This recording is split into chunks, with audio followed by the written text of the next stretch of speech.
కామేశ్వరి గారు రచించిన ఒక చక్కటి కథ విందామండి. డాక్టర్ లక్ష్మణరావు భార్యా పిల్లలతో అమెరికా నుంచి రాగానే కోనసీమ ప్రయాణం పెట్టుకున్నారు ఈసారి. 2, 3 ఏళ్లకో ఇండియా వస్తూనే ఉన్నా, ఎప్పుడూ హైదరాబాద్ అత్తవారింట్లో మకాం పెట్టడం, షాపింగ్‌లు, ఊర్లో బంధువులు, స్నేహితులతో లంచ్‌లు, డిన్నర్‌లతోనే సెలవు కాస్త అయిపోయేది. అన్నగారు పెద్దాయన విశాఖపట్నంలో ఉన్నారని ఓ 4 రోజులు అటు వెళ్లి వచ్చేవారు.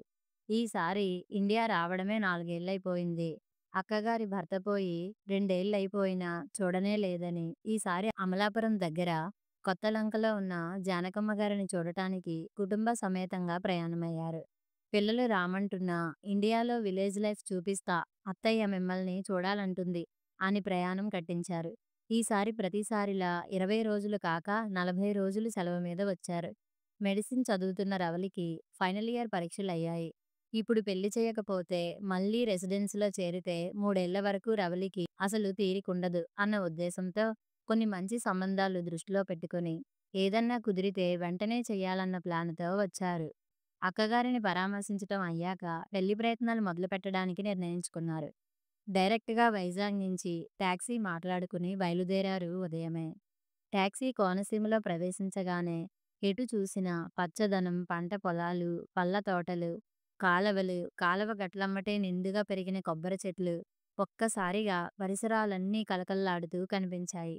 ఇండియాలో ఈ మాత్రం పచ్చదనం ఇంకా ఈ ప్రాంతాలలో మిగిలి ఉందన్నమాట.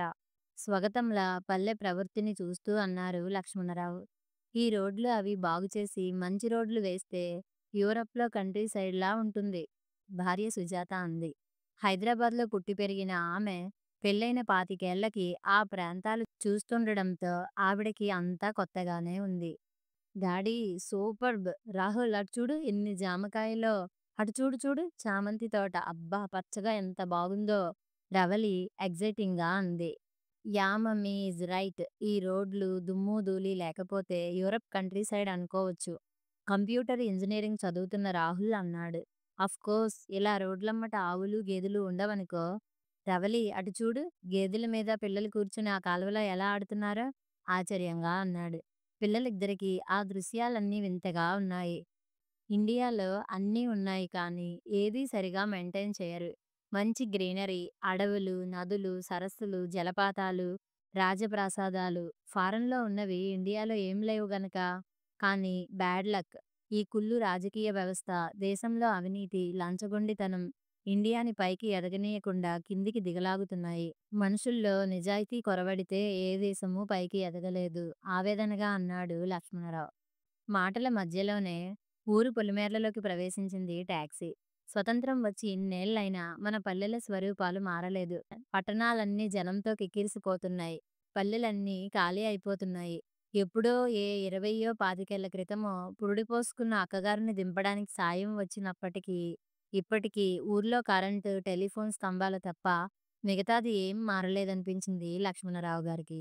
నూతుల దగ్గర స్నానాలు చేస్తూ, బట్టలుతుక్కుంటూ, ఆడవాళ్లు బిందెలతో నీళ్లు మోస్తూ, ఇళ్ల ముందు గిన్నెలు తోముతూ, పడిపోతున్న పెంకుటిళ్లు, పూరి గుడిసెలు, యథేచ్ఛగా తిరుగుతున్న పశువులు, పందులు అంతా వింతగా ఉంది పిల్లలిద్దరికీ.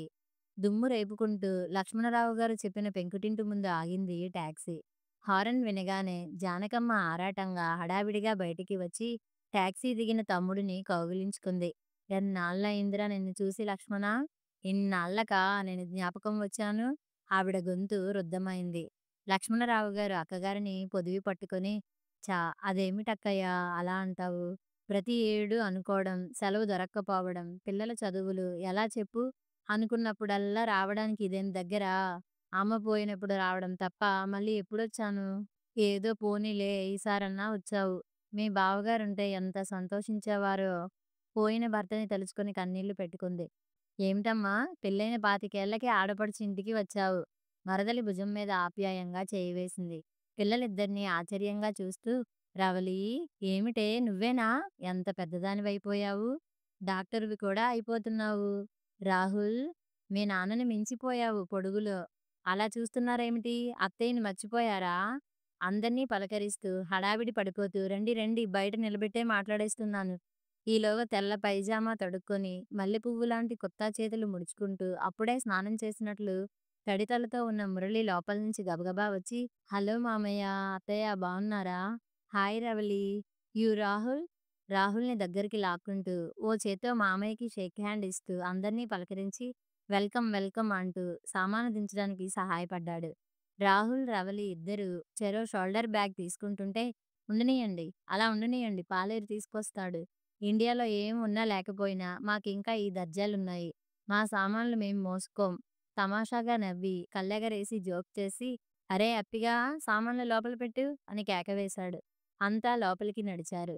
ఏదో పల్లెటూరి ఇల్లు, ధాన్యం బస్తాలు, చెక్క బల్లలు, ఇంటి ముందు ఆవులు, గేదెలు అన్నీ ఉంటాయనుకున్న అందరికీ ఇంట్లోకి వెళ్ళగానే హాలులో సోఫా సెట్టు, టీవీ రూమ్‌లలో జంట మంచాలు, డైనింగ్ టేబుల్, ఫ్యాన్లు అన్నీ చూడగానే ఆశ్చర్యం అనిపించింది. "ఏమిటి ఆశ్చర్యంగా ఉందా? పల్లెటూరులో కూడా టీవీ ఉందా" అని. ఇంకేం ఉన్నా లేకపోయినా ఏదో ఇందిరాగాంధీ, రాజీవ్ గాంధీ ధర్మమా అని టీవీలు ఊరూరా వెలిసాయి. కరెంటు వచ్చాక ఫ్యాన్లు, నూతిలోంచి మోటారు పంపు, ఏదో ఉన్నంతలో సదుపాయాలు చేసుకున్నాం. మాట్లాడుతూనే చకచకా వాళ్ళ సామాన్లు బెడ్‌రూమ్‌లలో సర్దించాడు. 6 అడుగుల పొడుగుతో, తెల్లగా బలిష్టంగా, చక్కని ఆరోగ్యవంతమైన మెరిసే పలువరసతో, నొక్కుల జుత్తు, అందంగా, ఆరోగ్యంగా ఉన్న మురళిని చూసి హ్యాండ్సమ్ గై, అత్తయ్య పచ్చటి పసుపు రంగు వచ్చిందితనికి అనుకుంది రవలి. మేనల్లుడిని చూడగానే ఇంప్రెస్ అయ్యారు లక్ష్మణరావు గారు. "ఏం చేస్తున్నావు మురళి ఇప్పుడు?" ఆప్యాయంగా అడిగారు. "క్రితంసారి చూసినప్పుడు ఇంటర్ ఫైనల్‌లో ఉండేవాడు. ఇంకా అప్పుడు కుర్రతనం వీడని రూపం ఇప్పుడు చక్కగా యంగ్ మ్యాన్‌లా కనిపిస్తున్నాడు" అనుకున్నారు. బీఎస్సీ అగ్రికల్చర్ అవగానే మీ బావగారు పోగానే వచ్చి పొలాలు, తోటలు చూసుకుంటూ ఉండిపోయాడు. పై చదువులు చదువుకోరా నాయనా, పొలాలు కావలిస్తే కౌలుకిచ్చేద్దాం అన్నా వినలేదు. చదివి ఉద్యోగం చేస్తే మాత్రం ఇంతకంటే వస్తుందా అన్నాడు. వీడికి అమ్మ అన్నా, ఈ నేలన్నా మమకారం అన్నయ్య. వాడి అన్న ఏనాడు ఇంటి సంగతి, మా సంగతి పట్టించుకోకుండా ఇంజినీరు అయి అమెరికా వెళ్ళిపోయాడు. వీడిని వెళ్ళమన్నా వెళ్ళడు. కొడుకుని మురిపెంగా చూస్తూ కంప్లెయింట్ చేసిందావిడ. అంతా అమెరికాలు వెళ్ళిపోతే ఇక్కడుండేదెవరమ్మా? అయినా మామయ్య, ఈ ఊరికి మకుటం లేని మహారాజుని. ఏడాదికి 2, 3 లక్షలు రాబడి వచ్చే ఈ భూమిని నమ్ముకోవడంలో ఏం తప్పుంది? ఇదంతా వదులుకుని పరాయి దేశాలు పట్టుకోవడం ఎందుకు? అందులో నేను చదివింది అగ్రికల్చర్. అంతా ఎవరి స్వార్థం వారు చూసుకుంటే తిండి గింజలు కూడా పండించే నాథుడెవడు? అయినా పాపం అమ్మకి కొడుకు అమెరికా వెళ్ళాడని చెప్పుకోవడం కావాలి. నేనిలా పొలం పనులు చూస్తున్నానని చిన్నతనం నవ్వాడు. చిన్నతనం కాదన్నయ్యా, అవకాశం ఉన్నప్పుడు పై చదువులు ఎందుకు చదవకూడదు? మురళి చెప్పింది కరెక్టమ్మా. అందరూ దేశాలు వదిలిపోతే ఎలా? అయినా వాడేం చదువుకోలేదా? డిగ్రీ చేసి దానికి తగ్గ పనేగా చేస్తున్నాడు. I agree with you my boy అన్నారు లక్ష్మణరావు గారు భుజం తట్టి. 2 రోజులుందామని వచ్చిన లక్ష్మణరావు గారి కుటుంబాన్ని వారం రోజులు కదలనీయలేదు జానకమ్మ, మురళీల ఆప్యాయత, ఆదరణ. పిల్లలిద్దరూ అయితే ఏనాడూ లేనంతగా ఇండియా విజిట్‌ని ఎంజాయ్ చేశారు. రవలి, రాహుల్ మురళితో తోటలు, పొలాలు, కాలవలు తిరుగుతూ, కొబ్బరి బొండాలు తాగుడు, జామకాయలు తింటూ, రోజుకో చోటికి పిక్నిక్ అంటూ, కాలవల్లో ఈత కొడుతూ చాలా ఎంజాయ్ చేశారు. ఇంట్లో ఉన్నంతసేపు చెస్, కారమ్స్ ఆడుతూ, అత్తయ్య చేసిపెట్టిన ఏనాడూ తినని చెక్కినాలు, అరిసెలు, మినపసున్ని, రకరకాల పాతకాలం టిఫిన్‌లు లాగిస్తూ, ముగ్గురూ వాదించుకుంటూ, అరుచుకుంటూ, పరిగెడుతూ, సాయంత్రాలు ఇంటి ముందు షటిల్ ఆడుకుంటూ వాళ్ళకి 6 రోజులు 6 గంటల్లా గడిచాయి. రవలికి మురళిని చూస్తే ఏదో హీరో వర్షన్ లాంటిది కలగసాగింది. పల్లెటూరులో ఉన్నా మురళి మాట్లాడని సబ్జెక్ట్ లేదు. అతని దగ్గరున్న కలెక్షన్ ఆఫ్ మ్యూజిక్ టేప్స్, రకరకాల ఇంగ్లీష్ నవలలు అన్నీ చూసి ఇంప్రెస్ అయింది. ఇటు బాలమురళిని ఎంజాయ్ చేయగలడు, అటు మైకేల్ జాక్సన్‌ని మెచ్చుకునే టేస్ట్. ఇటు విశ్వనాథ నుంచి అటు యండమూరి నవలల గురించి డిస్కస్ చేయగలడు. టాల్స్టాయ్ మొదలు సిడ్నీ షెల్టన్ పుస్తకాలు చదివి ఏ విషయం గురించైనా పూర్తి అథారిటీతో మాట్లాడగలిగే అతని వాక్చాతుర్యానికి, అతని సెన్స్ ఆఫ్ హ్యూమర్‌ని, స్థిరమైన అతని అభిప్రాయాలు, వ్యక్తిత్వాన్ని, అన్నింటినీ మించి దేశం పట్ల అతనికున్న అభిమానాన్ని, గౌరవాన్ని కబుర్లు చెప్పడం కాక కార్యాచరణలో పెట్టిన అతన్ని మెచ్చుకోకుండా ఉండలేకపోయింది. అతని మ్యాన్లీనెస్‌కి, అతని సెన్స్ ఆఫ్ హ్యూమర్‌కి ఇంప్రెస్ అయిపోయి అమెరికాలో డాక్టర్ చదివే అమ్మాయిలా కాక అమలాపురంలో పుట్టి పెరిగిన అచ్చ తెలుగమ్మాయిలా ఆలోచించడం, ఆకర్షణ పెంచుకోవడం ఆమెకి తెలియకుండానే జరిగిపోయింది. అటు రాహుల్ అయితే బావా బావా అంటూ అతన్ని ఒక్క క్షణం వదలలేదు. అక్కగారు చేసిపెట్టిన రకరకాల పచ్చళ్ళు, కూరలతో సుష్టుగా భోంచేస్తూ భుక్తాయాసంతో సోలిపోయేవారు లక్ష్మణరావు గారు. ఈ వారం రోజులు పొట్టలు పగిలేట్టు తిన్నాం. ఈ వెయిట్ అంతా తగ్గడానికి 2 నెలలు డైటింగ్ చేయాలి మేము. సుజాత అనేది. మేనల్లుడిని సునిశితంగా వారం రోజుల నుంచి గమనిస్తున్న లక్ష్మణరావు గారి మనసులో ఓ ఆలోచన మెదిలింది. ఉయ్యాల్లో పిల్లాడిని పెట్టుకొని తాము ఊరంతా వెతుకుతున్నట్లు అనిపించింది.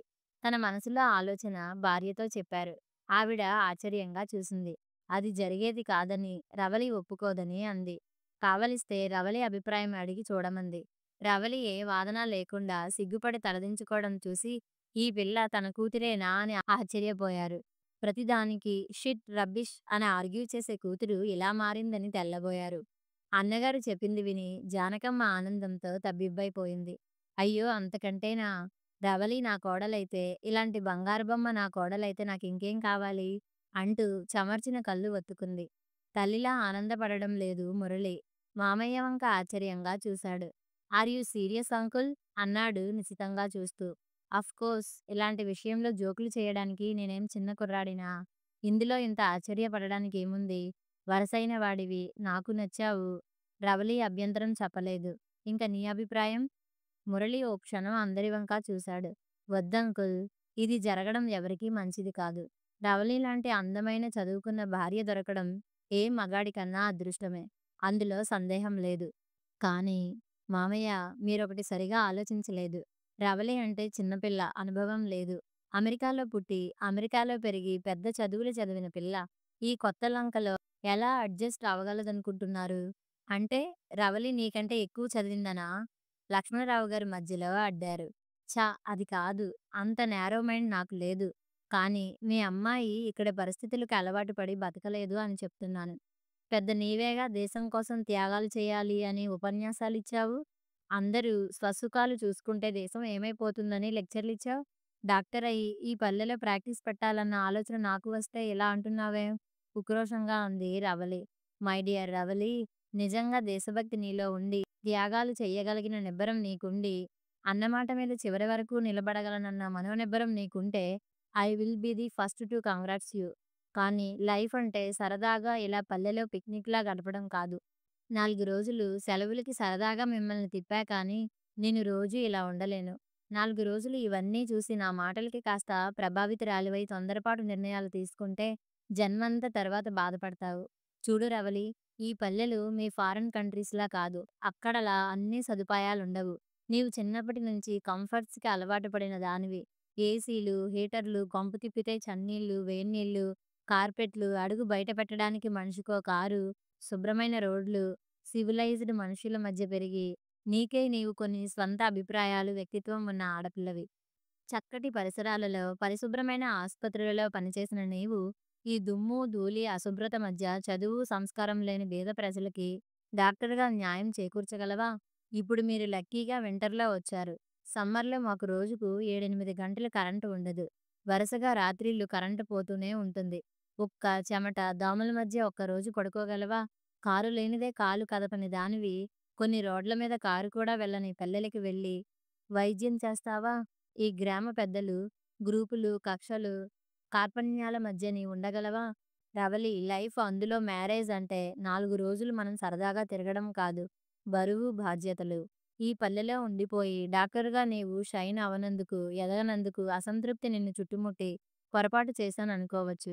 ఈ మట్టి మనుషులకి వైద్యం చేయడానికి చేదరించుకోవచ్చు కొన్నాళ్ళు పోతే. నీ పిల్లలకి మంచి స్కూళ్ళు లేవని వెధవ ఊరు అని తిట్టుకోవచ్చు. నీ అసంతృప్తి నీ వైవాహిక జీవితాన్ని దెబ్బతీసి మనిద్దరికీ నరకం సృష్టించవచ్చు. ఇండియాలో పుట్టి పెరిగిన వారే పల్లెల్లో ఉండక పట్టణాలకి ఎగబడుతున్నారు. రవలి, నేను మట్టిని నమ్ముకున్న రైతుని. రాత్రింబగళ్ళు చెమటోడ్చాలి. మట్టి, దుమ్ము, ధూళితో పనిచేసే నన్ను చూసి నీ హీరో వర్షన్ 4 రోజుల్లో కరిగిపోవచ్చు. రవలి, నేను ప్రాక్టికల్ మ్యాన్‌నే. నన్ను చేసుకునే అమ్మాయి ఈ పరిసరాల్లో అడ్జస్ట్ అవ్వగలిగినదై, కాస్త సౌమ్యురాలై, అమ్మని అత్తల్లా కాక తల్లిలా ఆదరించే మనస్తత్వం ఉండి, కాస్త చదువుకొని, ఇల్లు, సంసారం, పిల్లల్ని చూసుకునే ఆడపిల్ల నాకు కావాలి. ఆకాశానికి నిచ్చెనలు వేసి బోర్లా పడే తత్వం నాకు లేదు. రవలి, నేను అన్నదంతా అర్థం చేసుకో. రాత్రంతా ఆలోచించు. బాగా ఆలోచించి ఇక్కడ ఇమ్మడగలనన్న కాన్ఫిడెన్స్ నీకుంటే నాకేం అభ్యంతరం లేదు. అందరూ కొద్ది క్షణాలు మౌనంగా ఉండిపోయారు. రవలి తలదించుకుంది. ఐ థింక్ బావ చెప్పింది correct Ravali. I don't think you can adjust in this places forever. Rahul చిన్నవాడైనా ముందు చూపుతో అన్నాడు. లక్ష్మణరావు గారు నిట్టూర్చారు. ఆలోచిస్తే మురళి చెప్పింది నిజమే అనిపిస్తుంది. నేనింత దూరం ఆలోచించలేదు. మురళి పోనీ నీవే అమెరికా ఎందుకు రాకూడదు? మేం సిటిజన్స్‌ని కనుక వీసా అది నీకేం ప్రాబ్లమ్ ఉండదు. లక్ష్మణరావు అన్నారు. రవలి తలెత్తి చూసింది ఏం చేస్తాడో అన్నట్టు. మురళి అరక్షణం ఆలోచించలేదు జవాబుకి. లేదు మామయ్య. అమెరికా వెళ్ళే ఉద్దేశం ఉంటే అమ్మ చెప్పినప్పుడే వెళ్ళేవాణ్ణి. ఈ వయసులో అమ్మని ఒంటరిగా వదిలి రాలేను. నా అవసరం తీరాక ఆవిడని ఒంటరి చేసి వెళ్ళడం, పుట్టి పెరిగిన ఈ నేలని వదలడం ఒకటే అనిపిస్తుంది. కన్నవాళ్ళు మనల్ని ప్రయోజకుల్ని చేశాక, వాళ్ళ కర్మానికి వాళ్ళని వదిలి మన స్వార్థం చూసుకోవడం ఎంత నేరమో, మనం ప్రయోజకులైన ఈ దేశాన్ని వదిలి వెళ్ళడము అంతే నేరం అనిపిస్తుంది. అమెరికా వెళ్ళని వెళ్ళలేని ప్రతివాడు అనే చేతకాని మాటలు దేశభక్తి, మేలు అనుకోవద్దు. ఇది నిజమే. ఈ దేశం బీదది. తక్కిన దేశాల్లో పురోగతి అంతగా సాధించలేదు. ఈ దేశంలో అనేక లొసుగులున్నాయి. ప్రతిభకి గుర్తింపు లేదు. నీతి, నిజాయితీ మనుషుల్లో లేదు. అవినీతి, అరాచకం తాండవిస్తుంటే టుడే ప్రాబ్లమ్స్ అంటే నీళ్లు, కరెంట్, రోడ్లు, పిల్లల చదువులకి సీట్లు, రకరకాల ప్రాబ్లమ్స్ ఉన్నాయి. కాదనడం లేదు. కానీ పెంచి పెద్ద చేసిన తల్లి రోగిష్టిదని, ఆవిడ కర్మానికి ఆవిడని వదిలేయడం ఎంత అమానుషమో. రోగగ్రస్తమైన మన దేశాన్ని అందరూ కలిసి బాగు చేసుకోక ఎవరి స్వార్థం వారు చూసుకొని దేశం వదిలి వెళ్ళిపోవడము అంతే నేరం. చదువుకున్న ప్రతివాడు దేశాలు పట్టిపోతే కొన్నాళ్ళకి దేశం ఏమవుతుంది? ఇప్పటికే బ్రెయిన్ పెయిన్ అవుతుంది. కొన్నేళ్లకి థర్డ్ రేట్ తెలివి మిగులుతుంది. ఈ దేశంలో చాతకాని వాడి మాటలు అనుకోవచ్చు మీరు. కానీ నా అభిప్రాయం ఇది. స్థిరంగా అన్న మేనల్లుడిని మెచ్చుకోలుగా చూశారు. I'm proud of you Murali. నీవింత ఫ్రాంక్‌గా మాట్లాడినది ఆచరణలో పెట్టగలిగిన నిన్ను చూసి మేం తలదించుకోవాలి. మా తరం అయిపోయింది. కనీసం నీ తరంలో కొందరైనా నీలా ఆలోచిస్తే ఈ దేశానికి భవిష్యత్తు ఉంటుందని ఆశిస్తాను. నీలాంటి వాళ్ళే దేశాన్ని ముందుకు నడిపిస్తారని ఆశిస్తాను. మేనల్లుడి భుజం తట్టారు. రవలి మౌనంగా లోపలికి వెళ్ళిపోయింది. మరునాడు టాక్సీ ఎక్కే ముందు రవలి మురళి చేయి పట్టుకుంది. బావా థాంక్స్. నీ సలహాకి నా కృతజ్ఞతలు. రాత్రంతా ఆలోచించాను. నీ మాటలు విన్నాక అనుకోవడం తప్ప ఆచరించగలిగే విల్ పవర్ నాకుందని అనిపించలేదు. ఏదో నీవన్నట్టు నీ మాటలకి ప్రభావితురాలినై ఏదో పెద్ద ఆశయం త్యాగం అనుకొని ఏదో చేయాలనుకున్నాను గానీ అదంతా చేసే శక్తి నాకుందనిపించలేదు. తొందరపాటు నిర్ణయాలు తీసుకొని నీవన్నట్టు నీ లైఫ్ పాడు చేసేదాన్ని.